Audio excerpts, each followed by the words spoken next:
মহারাজ, এ আপনি কি করলেন? আমি বেঁচে থাকতে আপনি আরেকটি বিয়ে করে এই রাজপ্রাসাদে নিয়ে এলেন। হায় বিধাতা, আমার ভাগ্যে কি কোনোদিন সন্তানের মুখ দেখা লেখা নেই? ঈশ্বরের আশীর্বাদে তারা দুজনেই একই সঙ্গে গর্ভধারণ করবেন।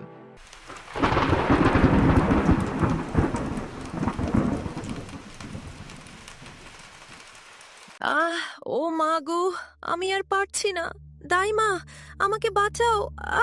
ছোট রানীমা, একটু সাহস রাখুন, আর একটু, সব ঠিক হয়ে যাবে। মনে হচ্ছে শিশুটি জন্মের আগেই মারা গেছে। মহারাজ যদি জানতে পারেন আমি মৃত সন্তান জন্ম দিয়েছি, তাহলে তিনি আমাকে আর কোনোদিন ক্ষমা করবেন না। শোনো দাইমা, এখনই আমার মৃত ছেলেটিকে ছোট রানীর পাশে রেখে আয়, আর ছোট রানীর জীবিত কন্যা সন্তানটিকে আমার কাছে নিয়ে আয়। কোথায় কোথায় আমার সন্তানরা? আমাকে দেখতে দাও। আমি তো আমার সন্তানের কান্না শুনেছিলাম। তুমি এখনই রাজযজ্ঞ ছেড়ে চলে যাও। বাঁচাও, কেউ আছো? আমাকে বাঁচাও, বাঁচাও।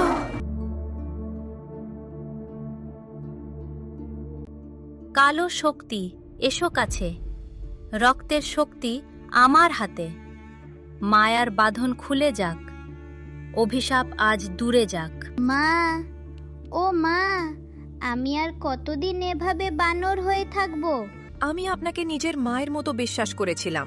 কে কে ঢুকেছে আমার গুহায়? বলো।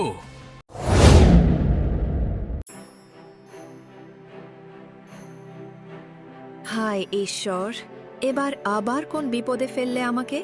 রাজপ্রাসাদ থেকে বের হওয়ার পর থেকে একের পর এক বিপদই যেন আমার পিছু ছাড়ছে না। এবার আমি এই দানবের হাত থেকে কিভাবে বাঁচব? কি রে, চুপ করে দাঁড়িয়ে আছিস কেন? আমি যা জিজ্ঞেস করেছি তার উত্তর দে। আমাকে ক্ষমা করে দিন, আমি ইচ্ছে করে এখানে আসিনি সিনি। প্রাণ বাঁচানোর জন্য দৌড়াতে দৌড়াতে ভুল করে এই গুহায় ঢুকে পড়েছি। আমি এখনই চলে যাচ্ছি, আপনি আমাকে যেতে দিন। ভুল করে এসেছিস। এই গুহায় যেই একবার পা রাখে সে আর কোনোদিন জীবিত ফিরে যেতে পারে না। এটাই আমার নিয়ম। না, দয়া করে আমাকে যেতে দিন। আমি আপনার কোনো ক্ষতি করব না, আমি শুধু এখান থেকে চলে যেতে চাই। দয়া? আমার অভিধানে দয়া বলে কোনো শব্দ নেই। এই গুহায় যারা আসে তাদের কাউকেই আমি বাঁচিয়ে রাখি না। সবাইকে আমার জাদু শক্তি দিয়ে পাথরের মূর্তিতে পরিণত করি। না, এটা হতে পারে না, দয়া করে আমাকে ছেড়ে দিন। অনেক দেরি হয়ে গেছে। আজ থেকে তুইও এই গুহার আরেকটি পাথরের মূর্তি হয়ে থাকবি। কালো শক্তি, আমার আদেশ পালন কর। এই মানবীকে চিরকালের জন্য পাথরের মূর্তিতে পরিণত করে দে। জাদুর আলো পদ্মাবতীর শরীরে স্পর্শ করতেই ধীরে ধীরে তার দুই পা, হাত, শরীর, তারপর পুরো দেহ পাথরে পরিণত হতে শুরু করল। কয়েক মুহূর্তের মধ্যেই রানী পদ্মাবতী সম্পূর্ণ একটি পাথরের মূর্তিতে পরিণত হলেন।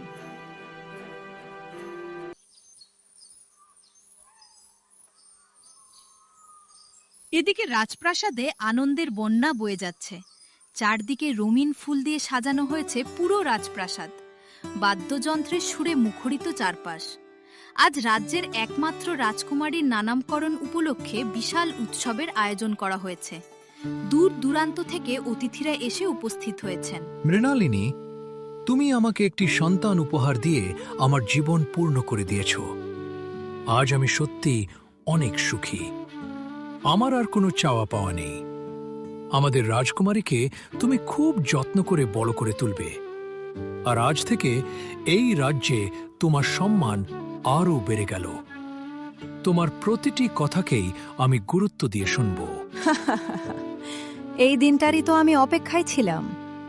আজ থেকে মহারাজ আমার কথাই সবচেয়ে বেশি বিশ্বাস করবেন। আমার ইচ্ছাই হবে এই রাজ্যের আইন। একটি শিশুকে হাতিয়ার বানিয়ে আমি আমার সব স্বপ্ন পূরণ করে ফেললাম। মহারাজ, আপনি কোনো চিন্তা করবেন না, আমি আমাদের রাজকুমারীকে খুব যত্ন করে বড় করে তুলব। আচ্ছা মহারাজ, রাজকুমারীর নাম কি রাখবেন তা কি ঠিক করেছেন? হ্যাঁ, অনেক ভেবেচিন্তেই একটি নাম ঠিক করেছি। আজ থেকে আমার আদরের রাজকুমারীর নাম হবে রূপাঞ্জলি। আমি চাই সে একদিন এই রাজ্যের গর্ব হয়ে উঠুক, সৌন্দর্য, দয়া, জ্ঞান আর ন্যায়পরায়ণতায় সবার প্রিয় হোক। বাহ মহারাজ, নামটি সত্যিই অপূর্ব হয়েছে। আজ থেকে আমাদের রাজকুমারীর নাম রূপাঞ্জলি।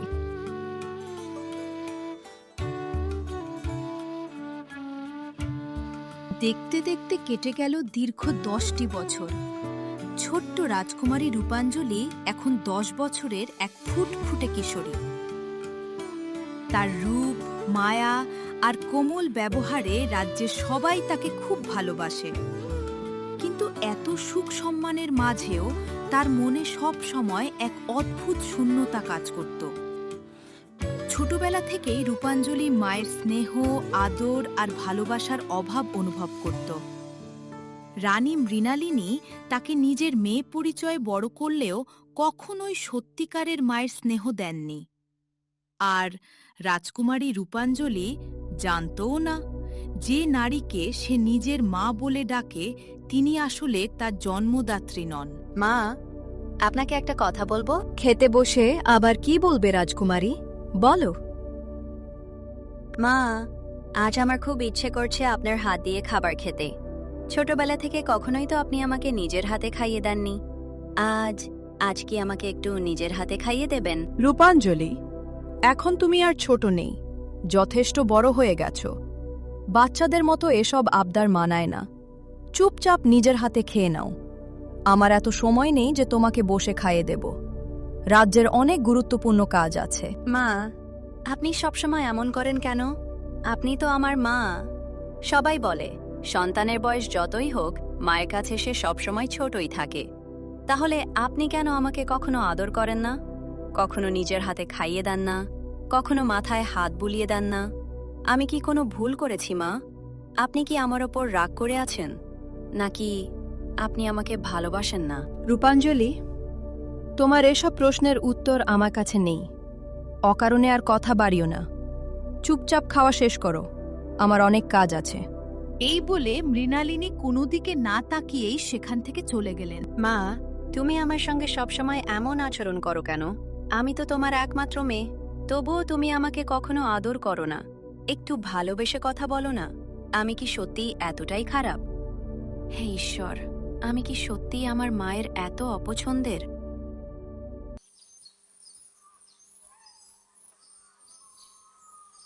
রাজকুমারী, রাজকুমারী, একটু দাঁড়ান।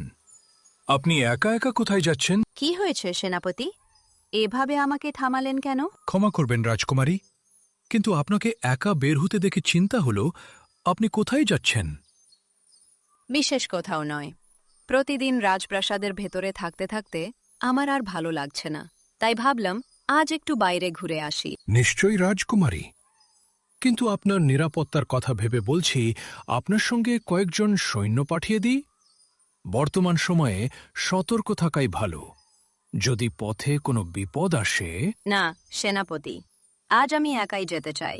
সবসময় লোকজনের ভিড়ে থাকতে থাকতে নিজের সঙ্গে একটুও সময় কাটানো হয় না। আজ একটু একা থাকতে চাই।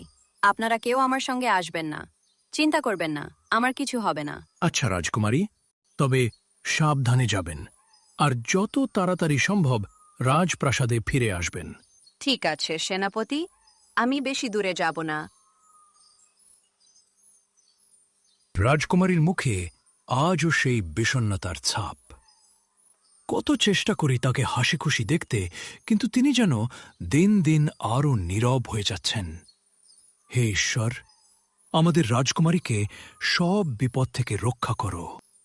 রাজকুমারী রূপাঞ্জলি হাঁটতে হাঁটতে রাজপ্রাসাদ থেকে অনেক দূরে একটি নির্জন জঙ্গলে এসে পৌঁছালেন। চারদিকে নীরবতা।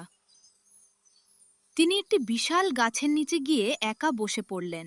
হায় ঈশ্বর, তুমি আমাকে রাজকীয় জীবন দিয়েছ, সম্মান দিয়েছ, অঢেল ধন সম্পদ দিয়েছ, কিন্তু একজন মায়ের ভালোবাসা কেন দিলে না?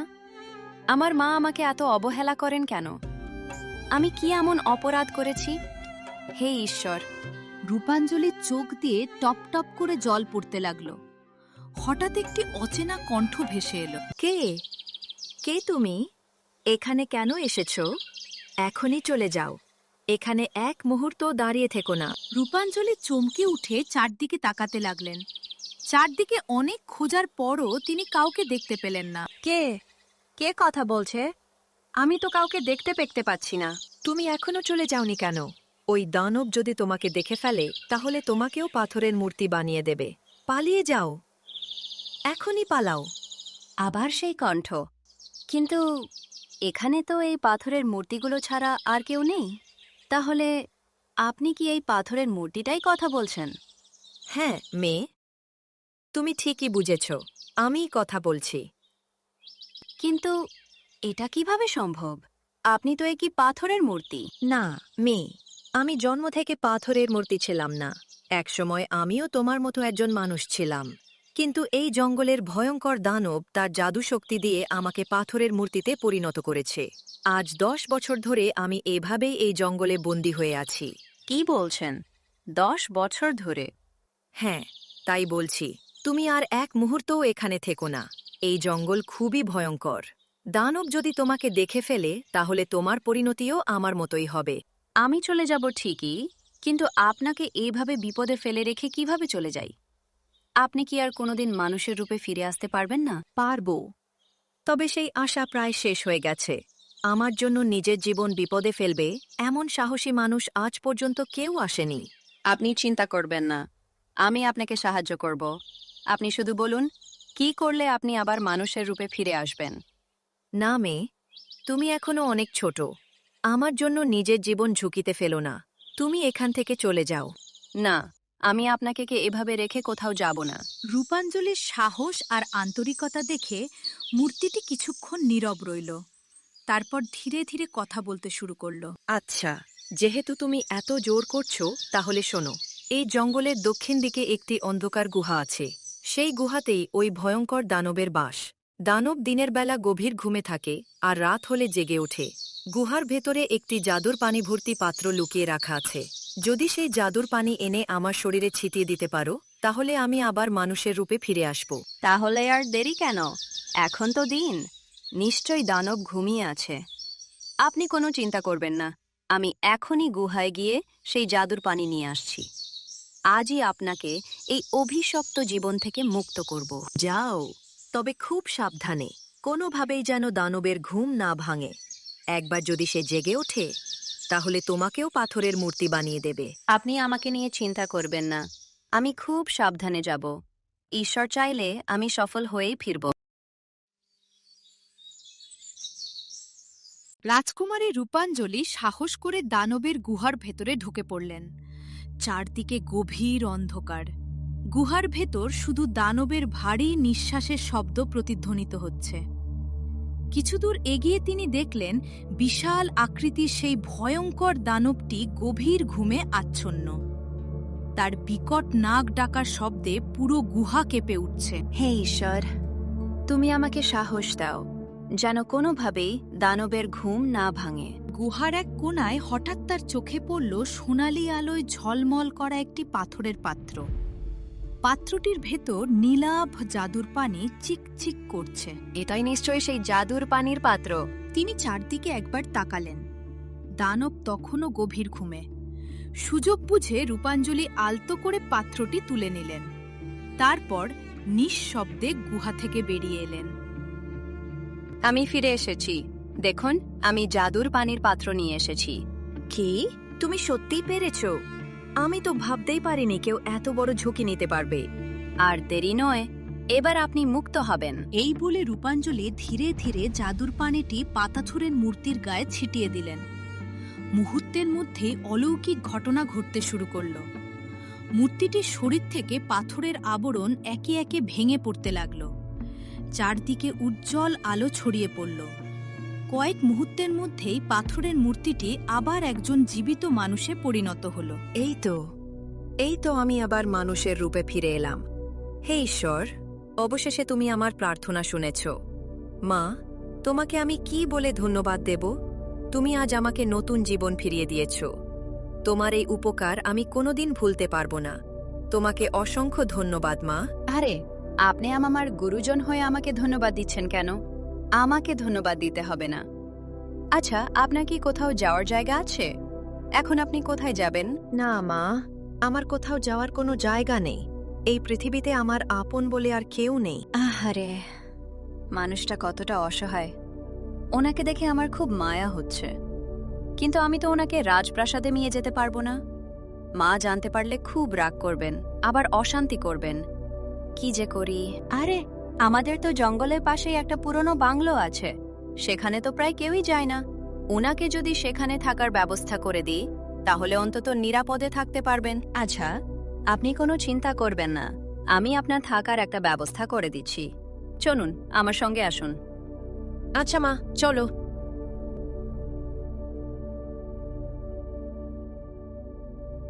রূপাঞ্জলি পদ্মাবতীকে নিয়ে জঙ্গলের পাশের পুরনো রাজকীয় বাংলোতে চলে এলো। বহু বছর ধরে বাংলোটি পরিত্যক্ত পড়ে আছে, চারদিকে লতাপাতা আর ধুলো জমে আছে। এই দেখুন, এটাই আমাদের পুরনো বাংলো। আজ থেকে আপনি এখানেই থাকবেন। এখানে খুব একটা কেউ আসে না, তাই নিশ্চিন্তে থাকতে পারবেন।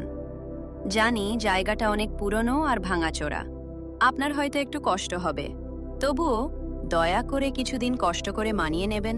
আরে না মা, আমার কোনো কষ্টই হবে না। তুমি যে আমাকে মাথা গোজার একটা ঠাঁই করে দিয়েছো, এটাই আমার কাছে অনেক বড় পাওয়া। ঈশ্বর তোমার মঙ্গল করুন। কি আশ্চর্য, উনি কত মমতা দিয়ে আমার সঙ্গে কথা বলছেন। আমার নিজের মাও তো কোনোদিন এভাবে আমার সঙ্গে কথা বলেননি। কেন জানি না, ওনার কাছে এলে আমার খুব আপন আপন লাগে। আচ্ছা, তাহলে আপনি এখানে বিশ্রাম নিন, আমি আজ চলি। রাজপ্রাসাদে সবাই নিশ্চয়ই আমাকে নিয়ে চিন্তা করছে।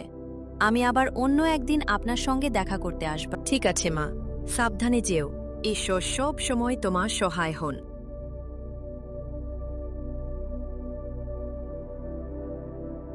সেদিনের পর থেকে প্রায় রাজকুমারী রূপাঞ্জলি সুযোগ পেলেই পদ্মাবতীর কাছে ছুটে আসত। যে মায়া, স্নেহ আর ভালোবাসা সে নিজের মা মৃণালিনীর কাছ থেকে কোনোদিন পায়নি, সেই মমতাই সে পদ্মাবতীর কাছে খুঁজে পেয়েছিল। অন্যদিকে পদ্মাবতীরও রূপাঞ্জলিকে দেখলেই বুকটা অদ্ভুত এক মমতায় ভরে উঠত। দুজনে একসঙ্গে গল্প করত, হাসি ঠাট্টা করত, একসঙ্গে খাওয়া দাওয়া করত। অথচ তারা কেউই জানত না তারা আসলে জন্মদাত্রী মা আর মেয়ে। কিরে মা, এভাবে আমার দিকে তাকিয়ে কি ভাবছিস? ভাবছি আপনি কত ভালো একজন মানুষ। আপনার কাছে যতটুকু ভালোবাসা, আদর আর মমতা পেয়েছি, সেটুকুও আমি আজ পর্যন্ত আমার নিজের মায়ের কাছ থেকে পাইনি। আরে পাগলি মেয়ে, মন খারাপ করিস না। তুই তো আমার নিজের মেয়ের মতোই। তোর মুখে হাসি দেখলেই আমার মন ভরে যায়। তাহলে আজ থেকে আমি আপনাকে সই মা বলে ডাকব। আপত্তি নেই তো? আপত্তি কেন থাকবে মা? আজ থেকে আমায় সই মা বলেই ডাকবি। এই ডাকটাই আমার জীবনের সবচেয়ে বড় পাওয়া। এভাবেই প্রায় প্রতিদিনই রূপাঞ্জলি লুকিয়ে লুকিয়ে পদ্মাবতীর কাছে চলে যেত। কিন্তু রাজকুমারীর এই পরিবর্তন বেশিদিন রানী মৃণালিনীর চোখ এড়াল না। রূপাঞ্জলি, কয়েকদিন ধরে দেখছি তুমি প্রায় রাজপ্রাসাদের বাইরে বেরিয়ে যাচ্ছ। আগে তো তোমাকে এত বাইরে যেতে দেখিনি।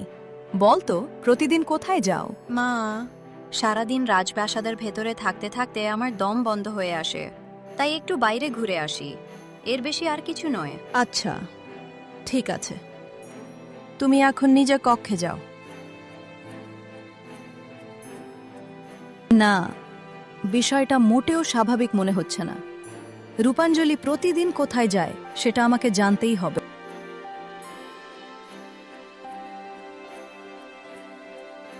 পরের দিন সকালে রূপাঞ্জলি আগের মতোই সবার চোখ এড়িয়ে রাজপ্রাসাদ থেকে বেরিয়ে পড়ল। কিন্তু সে জানত না আজ রানী মৃণালিনীও নিঃশব্দে তার পিছু নিয়েছেন। কিছুক্ষণ পর রূপাঞ্জলি সেই পুরনো বাংলোতে পৌঁছে গেল। আরে মা, তুই এসেছিস। আজ এত দেরি করলি কেন? আর বলো না সইমা, প্রতিদিন এখানে আসি বলে মা আমার ওপর সন্দেহ করতে শুরু করেছেন। আজ অনেক কষ্টে ওনার চোখ ফাঁকি দিয়ে আসতে পেরেছি, তাই একটু দেরি হয়ে গেল। আচ্ছা, কোনো সমস্যা নেই। চল, আজ তোর খুব পছন্দের খাবার রান্না করেছি। আজ তোকে নিজের হাতে খাইয়ে দেব। সত্যি?